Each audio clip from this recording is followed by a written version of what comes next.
tegelikult kui mingisugune tasakaal, kahe inimese võrdne positsioon on juba nagu kaotatud.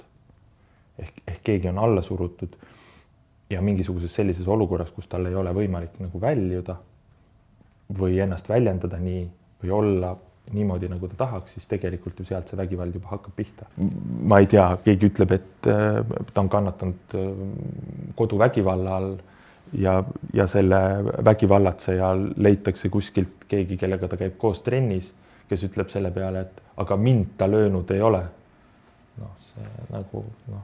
See on ikka siga ja kägu, et selles, või et jah, kui ta seal ka oleks kõiki löönud juba, siis võib-olla me tõesti, kui ta käiks lihtsalt ringi ja siis me ei räägiks sellest. Nii kaua, kui meil on ettekujutus, ma ei tea, sellest koduvägivallast, lähisuhte vägivallast ainult läbi mingisuguse ühe ekstreemse otsa, siis me mingis mõttes ju peame kõikide nende inimeste puhul ootama, et nad sinna kohale jõuaksid, et me sellest aru saaksime.